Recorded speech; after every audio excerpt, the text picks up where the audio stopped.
ಚಂದ್ರನ ಮೈ ಮೇಲೆ ಬದುಕೋದು ಅಷ್ಟು ಸುಲಭ ಅಲ್ಲ. ಯಾಕಂದರೆ ಇಲ್ಲಿ ಎರಡು ಅತೀ ಬಿಸಿಲು ಅಥವಾ ಅತೀ ಚಳಿ. ಆದರೆ ಬದುಕಬೇಕು ಅಂತ ಆಸೆ ಏನಾದರೂ ಮನುಷ್ಯನಿಗಿದ್ದಲ್ಲಿ ಒಂದು ಸಣ್ಣ ಉಪಾಯ ಉಂಟು.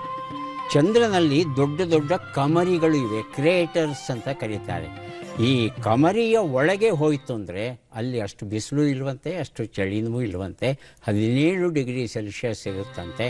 ಹಾಗಾಗಿ ಅಲ್ಲಿ ಬದುಕಬಹುದು ಅಂತ ಕನಸು ಕಾಣ್ತಾ ಇದ್ದಾನೆ ಮನುಷ್ಯ. ಮತ್ತೆ ಭೇಟಿಯಾಗೋಣ. ನಮಸ್ಕಾರ. ಚಂದ್ರನ ಮೈ ಮೇಲೆ ಬದುಕೋದು ಅಷ್ಟು ಸುಲಭ ಅಲ್ಲ.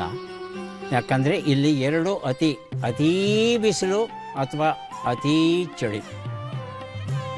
ಆದರೆ ಬದುಕಬೇಕು ಅಂತ ಆಸೆ ಏನಾದರೂ ಮನುಷ್ಯನಿಗಿದ್ದಲ್ಲಿ ಒಂದು ಸಣ್ಣ ಉಪಾಯ ಉಂಟು.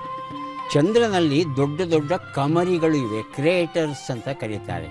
ಈ ಕಮರಿಯ ಒಳಗೆ ಹೋಯಿತು ಅಂದರೆ ಅಲ್ಲಿ ಅಷ್ಟು ಬಿಸಿಲು ಇಲ್ವಂತೆ, ಅಷ್ಟು ಚಳಿನೂ ಇಲ್ವಂತೆ, 17 ಡಿಗ್ರಿ ಸೆಲ್ಸಿಯಸ್ ಇರುತ್ತಂತೆ. ಹಾಗಾಗಿ ಅಲ್ಲಿ ಬದುಕಬಹುದು ಅಂತ ಕನಸು ಕಾಣ್ತಾ ಇದ್ದಾನೆ ಮನುಷ್ಯ. ಮತ್ತೆ ಭೇಟಿಯಾಗೋಣ. ನಮಸ್ಕಾರ.